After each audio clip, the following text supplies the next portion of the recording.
Okay, so how about now? I think I may have fixed it.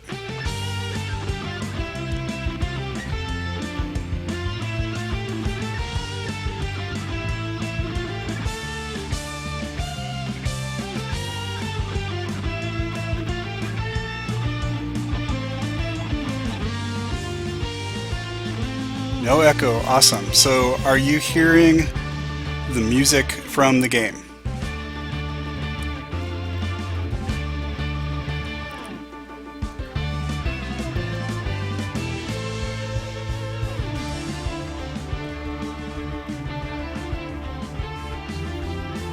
Cool beans. Okay, let us go ahead and get started then. Alright, so for the third-ish time, this is Sentinels of the Multiverse, the video game, and I am going to play a really basic game against Baron Blade, who is one of the simplest and easiest villains.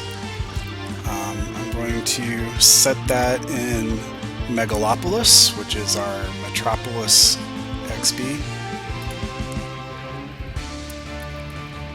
And for the heroes, I'm going to do the Freedom 5. So we've got Legacy, Absolute Zero, Bunker, Tachyon, and the Wraith. Alright, so let's go ahead and get started.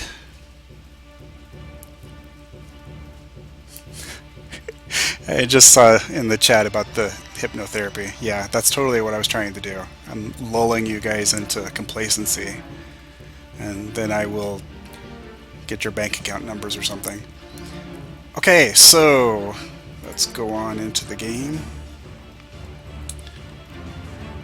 So basic setup for the game is that you've got, this is your villain play area over here on the left.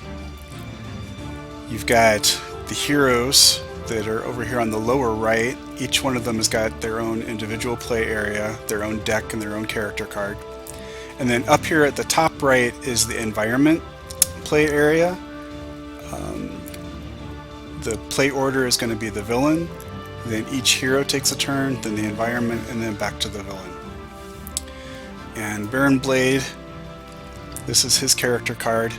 His shtick is that he's trying to pull the moon into the Earth, which is a great mad scientist shtick. He's kind of like your Lex Luthor / Doctor Doom type. And the gimmick or the mechanic for his moon device is that once he has 15 cards in his trash pile, the game automatically ends. The heroes lose. So before that happens, you want to get rid of all 40 of his hit points, which will cause his card to flip over. And at that point, the moon thing is no longer even an issue, and he'll just turn into someone who's directly attacking the heroes.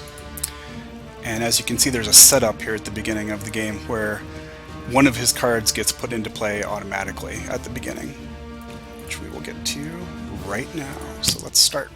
So the mobile defense platform goes out, which makes the Baron completely immune to damage until the platform is taken out.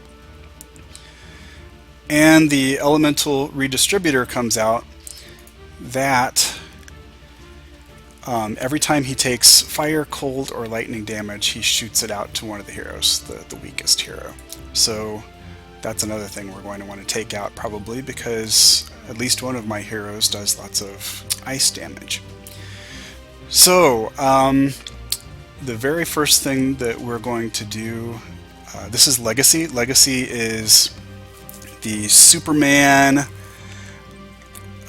or Captain America type. He's the team leader, kind of the overgrown Boy Scout type character. And a lot of his cards focus on leadership and charisma. So we're going to go with his Inspiring Presence. That's an ongoing power. Unfortunately, when you play that, it boosts everybody by 1 hit point, but everybody is already at maximum. But the other thing that it does is it increases all our damage by 1. So after the play a card phase, for each hero comes a use a power phase, and each hero on their character card has got one innate power. Legacies is called Galvanize, and until the start of your next turn, increase damage dealt by hero targets by 1. So between Galvanize and Inspiring Presence, that means everybody's boosted by 2. After you use your power, you draw a card, which is what that was, and move on to the next hero. This is Tachyon. Tachyon is a speedster, and her gimmick is that she wants to get as many of these cards, like this one or this one with the burst keyword, as possible into her trash pile, because she's got other cards that work based on how many burst cards are in the discard pile. So the first thing I'm going to do for her is put these heads-up display goggles into play. That lets her play 2 cards each turn, so that counts as 1. Now she gets to do a second one. And I will have her do Accelerated Assault, which lets her hit every villain for 1 point of damage. Now, Baron Blade is protected still, so I don't damage him, but everybody else actually takes 3 points due to Galvanize and Inspiring Presence. So that's great. Then she gets to use a power. The only power she's got access to right now is her innate one, which is Rapid Recon. So she gets to look at the top card of her deck, and she can choose, is she going to put that in the trash or not? And that's a burst, so I want those in the trash, so I'm going to discard that. And so for my draw, I get the next one. Next up is Absolute Zero. He has ice and fire powers and is very equipment dependent. The first thing I'm going to do for him is play his Isothermic Transducer equipment. What that does is every time he takes a fire damage, he can spit out cold damage at someone else or at another target. Then his innate power, which confuses a lot of people at first, is that he can choose to deal himself 1 fire or 1 cold damage. I'm going to have him do a fire damage to himself. Actually 3 because of the buffs. The Isothermic Transducer reacts to that, and he gets to do 3 cold damage to something, buffed to 5 because all those bonuses count again.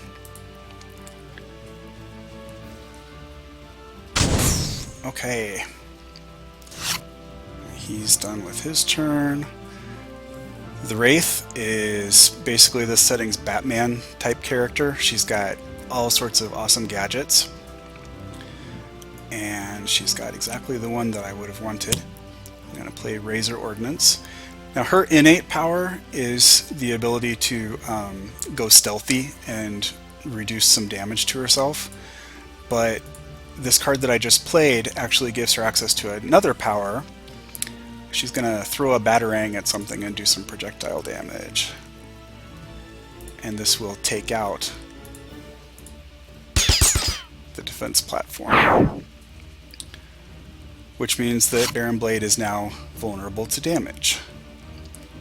However, that Elemental Redistributor is still in play, so before I try to go after the Baron with Absolute Zero or anybody else that's doing elemental type damage, I'm going to need to do something about that. I am for Bunker. Bunker is Iron Man, kind of a lower tech Iron Man. Actually, War Machine is probably the best comparison because he's military. I'm going to play Flak Cannon.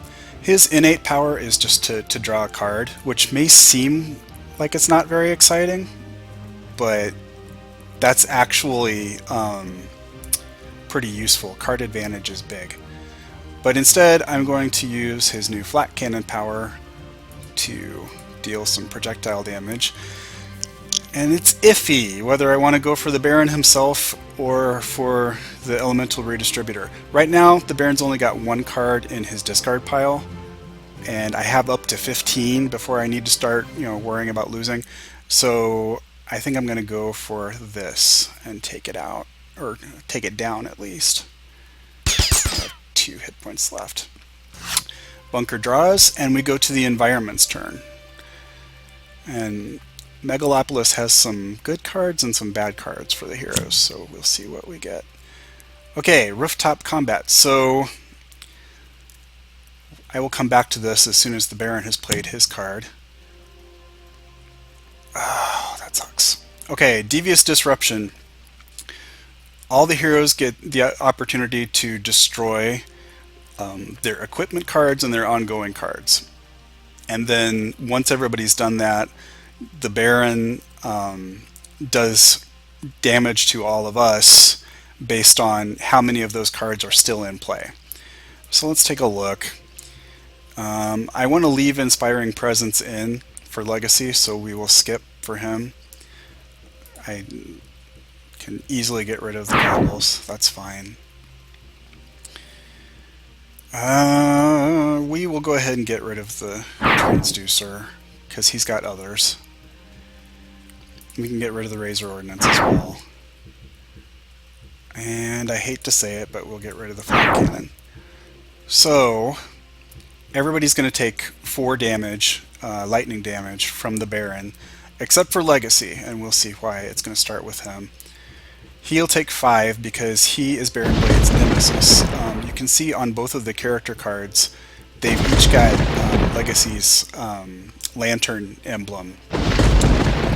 Nemeses do 1 point of bonus damage to each other every time they hit. So Legacy does bonus damage to Baron Blade, Baron Blade does bonus damage to Legacy. And you saw that everybody was taking even more damage than that. That's because of this Rooftop Combat environment card. Everybody's damage is buffed, and while this card is in play, other environment cards can't be played.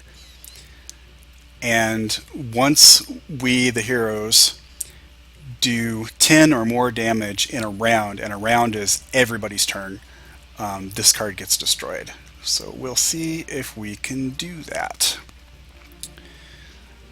I'm going to... I'll play Surge of Strength, which is not going to do any good for him right now, but it increases damage that Legacy himself deals. I'm going to go ahead and use his Galvanized power again, buff everybody else's damage up. He draws a card.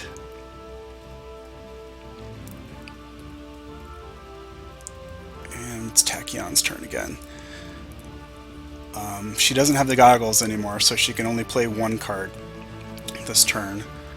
However, she has got this card, Sucker Punch, that lets her instantly blow up anything with 2 or fewer hit points. So I will do that, and it's going to blow up the Elemental Redistributor because it had 2 hit points left.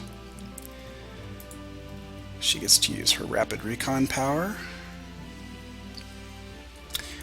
And that is a card that I'm going to want to hang on to, so I know I don't want to discard it, and then I draw it at the end of my turn. And on to Absolute Zero.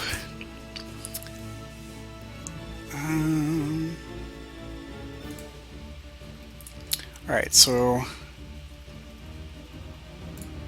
this card is Onboard Module Installation. I get to look for one of his modules and put it into my hand. I also get to draw a card and play a card, so I'm going to do that. That's the card I drew. Now I get to search. I'm going to pull out another copy of Isothermic Transducer, and I'm going to play it. Okay, now he's going to do fire damage to himself. Buffed up to 3. 4, actually, there's the Rooftop Combat. And that turns into 7 damage that I can do in terms of cold damage to Baron Blade. Now we move on to the Wraith. And I'm going to give her... Oh, no, grabbed the wrong one. Stun Bolt. Stun Bolt is another piece of equipment that gives her a power. She's going to use it to do some damage to Baron Blade and also reduce his damage in his next turn by 1. Get some nice bonuses from Legacy and from the Environment card. And because we have now dealt more than 10 points of damage, Rooftop Combat goes away. She draws her Utility Belt. Now we have Bunker again. Let's give him a grenade launcher. This lets him do damage to 3 different targets, but we only have 1 target we can actually hit right now. So we'll hit Baron Blade for 4 points. And then we're going to say stop dealing damage and stop dealing damage for the other 2. And now we're back around to the Environment's turn.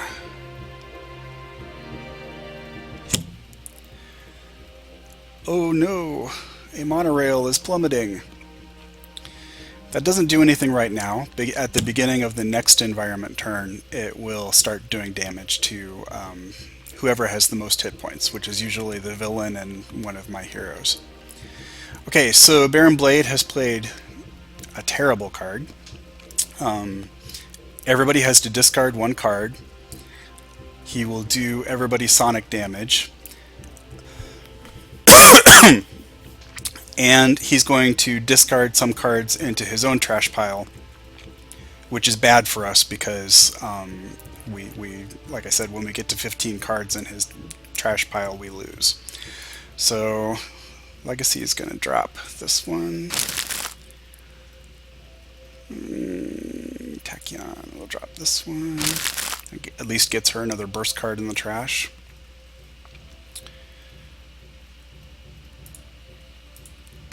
Zero. Excuse me. Sorry for coughing. And we'll drop that. Okay, now he's going to do damage to everybody. Sonic damage.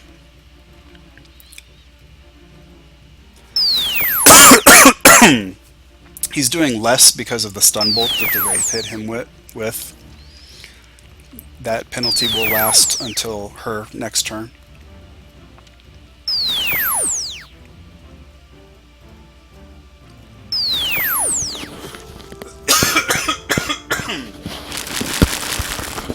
And that brings him up to 9 cards in his trash pile. Alright.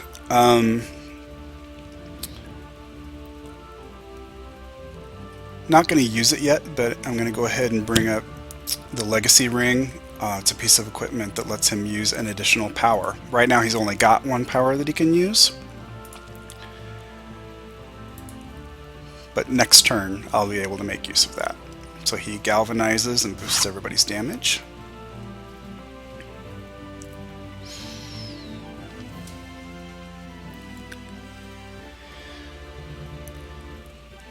Tachyon is going to instantly get rid of this plummeting monorail with her blinding speed card, which destroys 1 environment card or 1 ongoing card.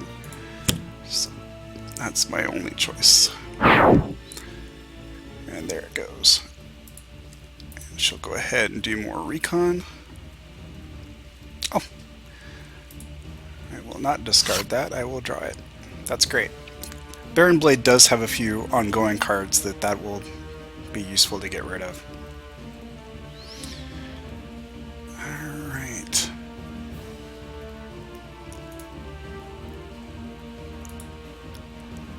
Yeah, I'm going to give myself, for Absolute Zero, Focused Apertures, which increases the amount of cold damage he does.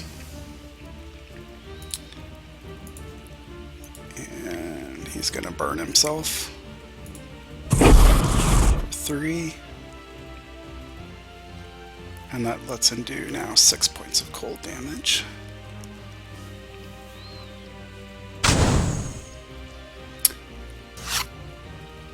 Ah, good. That's the next module that I really wanted for him.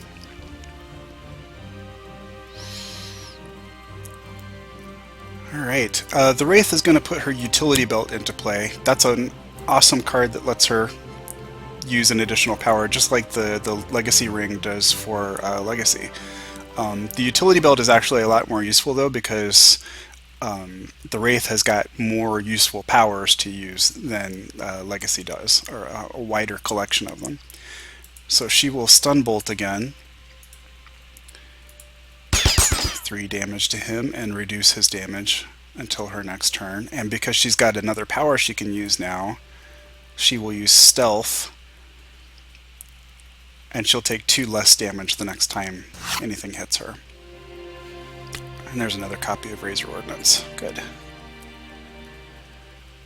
Alright, Bunker is up next, and I am going to use Decommissioned Hardware to pull an equipment card out of his trash. That's the flak cannon that I had to blow up earlier, and now I will use that against the Baron.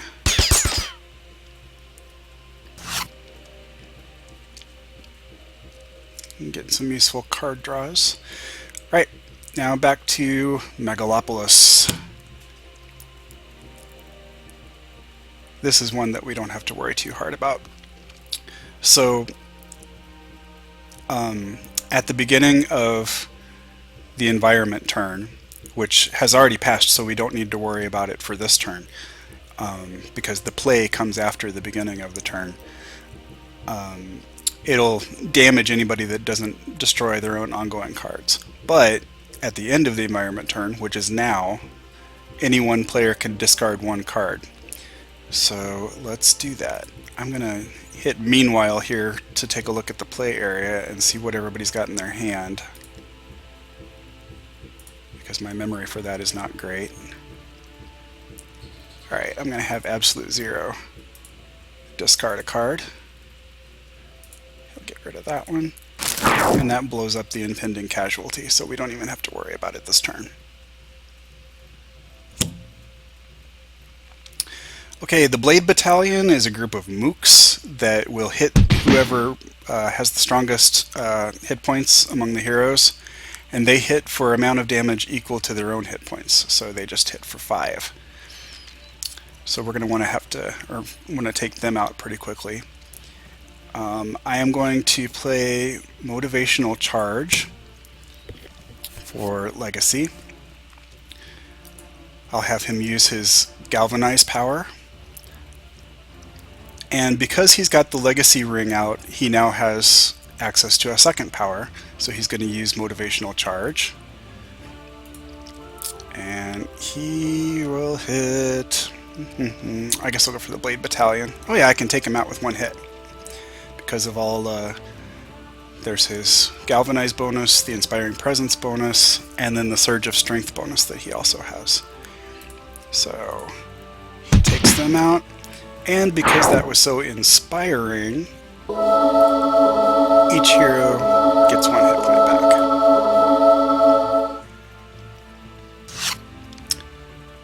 That's another good card to put in play next turn. Alright, next is Tachyon. And let me check. So this is my trash pile. I got 1, 2, 3, 4, 5 burst cards in. I'm going to play Lightspeed Barrage, which does an amount of damage equal to the number of burst cards. So that's 5, which goes up to 7 because of the buffs. And then she will do Recon. I'm going to keep that one, even though it is a burst card. It's useful.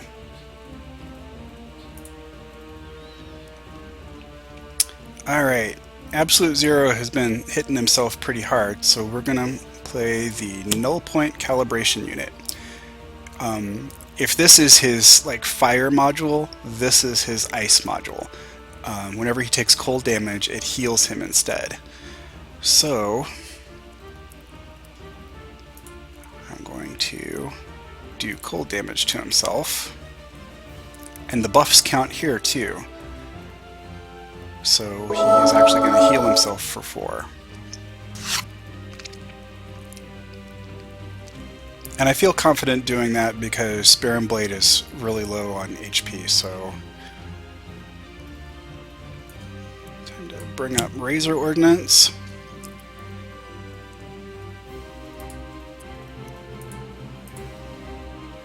That will take him down to 0 and cause him to flip.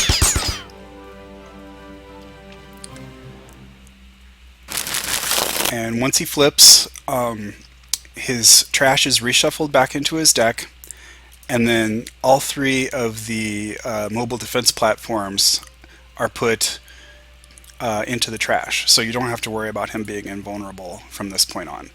However, at the end of his turn, every turn now, he will deal damage to the hero target with the highest HP. So now he's kind of gone into a combat mode, whereas before he was more in kind of a mastermind mode. But because of the utility belt, Wraith still has a power left, and I'm going to use Stun Bolt on him to reduce his damage in this next turn.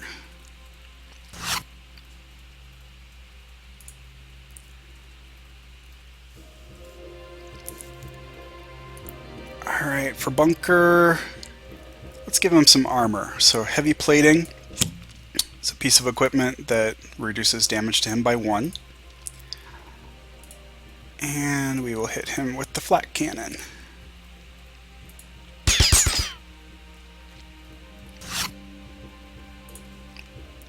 This is actually going really well because Legacy got that Inspiring Presence out right in the very first turn.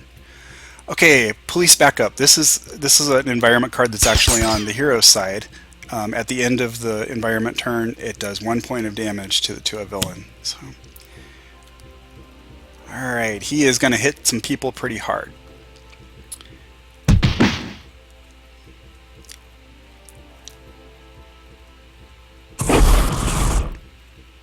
But not so hard that I have to worry about it overly.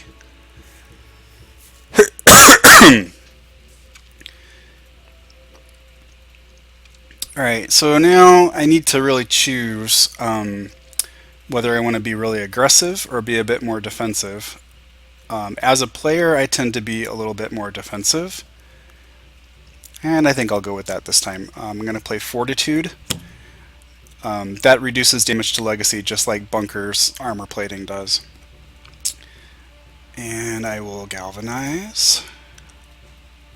Legacy is really good if you like playing a support type hero who buffs the rest of the team. And Motivational Charge. He gets a hefty bonus from his Nemesis and all the other buffs. And everybody heals a bit because Legacy is just that awesome.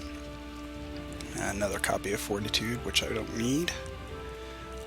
Any of the cards that say, let me go back to him. Any of the cards that say limited, you can only have one of in play at a time.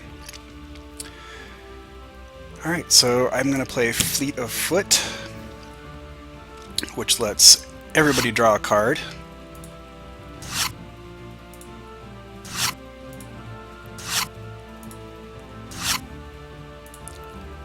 And then she gets to play a card, but I don't want to play either of those, so I'm going to hit skip. The reason for that is there's no targets that are good for Sucker Punch. Nobody has 2 or fewer HP, and I have this ability to take out an environment or ongoing card, but this environment card is on my side, so we'll leave that. And no, we will keep the goggles. Back to absolute 0. I'm going to play his Cryo Chamber, which reduces the amount of fire damage he takes, but increases the amount of cold damage he takes. And I'm going to use that to do cold damage to myself, so that gives even more bonus to that, and then that all turns into healing because of the null point module.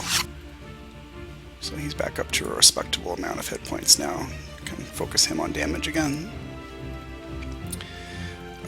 For Wraith, I think I'm going to put up Combat Stance. This is an ongoing card. Every time, the first time in a turn she gets hit, she hits back. So we will do Razor Ordnance.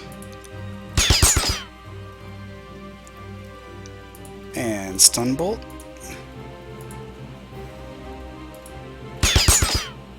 Which will reduce his damage. She draws. Got a useful card. Alright, Bunker. Let's put Ammo Drop up. When this is out, anytime a villain card gets blown up, I get to draw a card. Even if one of my mode cards, which we haven't played in this game, but he's got several mode cards, and some of them say you can't draw cards. Well, you can if you've got Ammo Drop out. But we're just going to use Flak Cannon again. Almost takes him out. It's the environment's turn. I would laugh and laugh if the police actually took him out. Oh, they're going to. That is hilarious. So they get a bonus from Cramped Quarters Combat. And the police beat Baron Blade. I guess we know who the real heroes are in Megalopolis. So, that is my first streamed game of Sentinels of the Multiverse. And I hope that my few watchers here enjoyed it.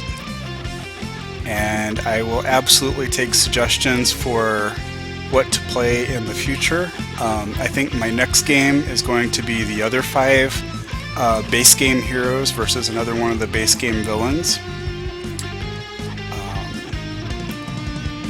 Probably do it against Grand Warlord Voss in Atlantis next time.